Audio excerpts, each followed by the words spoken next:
दिवसांपूर्वी रायगड दौऱ्यावरती असताना उंबरनेवाडी खोंडा या ठिकाणी मी गावात गेलो होतो.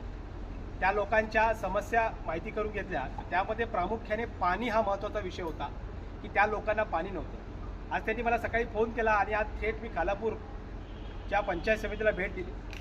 आज या ठिकाणी कोणताही अधिकार अवेलेबल नाही, कोणताही वरिष्ठ अधिकारी याची जबाबदारी आहे की ह्या तालुक्यामध्ये असलेल्या लोकांना शुद्ध पाणी दिलं पाहिजे, याची जबाबदारी तो अधिकारी आज इथे नाही आहे.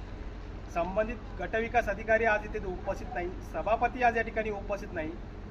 पूर्ण सुखसुकाट या कार्यालयामध्ये आहे.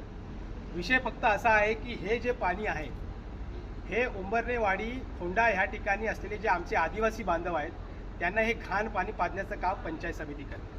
भारताच्या संविधानामध्ये आर्टिकल 21 ज्यामध्ये जीविताचा अधिकार दिलेला आहे, शुद्ध पाण्याचा शुद्ध हवेचा अधिकार दिलेला आहे, त्या भारतीय संविधानाचा पायमल्ली करत त्याचा अपमान करत या ठिकाणी इकडची पंचायत समिती आमच्या आदिवासी बांधवांना या ठिकाणी घाण पाणी पाजते. आणि या पंचायत समितीचा या ठिकाणी मी धिक्कार करतो. या आदिवासी बांधवाला ह्या देशाचे नागरिक ही जर पंचायत समिती समजत नसेल तर इकडे असलेले जे काही व्हिडिओ आहेत त्यांच्यावरती पण आम्ही कारवाई करण्याची मागणी करू. आज जर या आदिवासी बांधवांना तुम्ही पाणी शुद्ध देऊ शकत नाही, हे या देशाचे नागरिक नाही का? हे काय पाकिस्तानामधून आलोय? हे काय अफगाणिस्तानामधून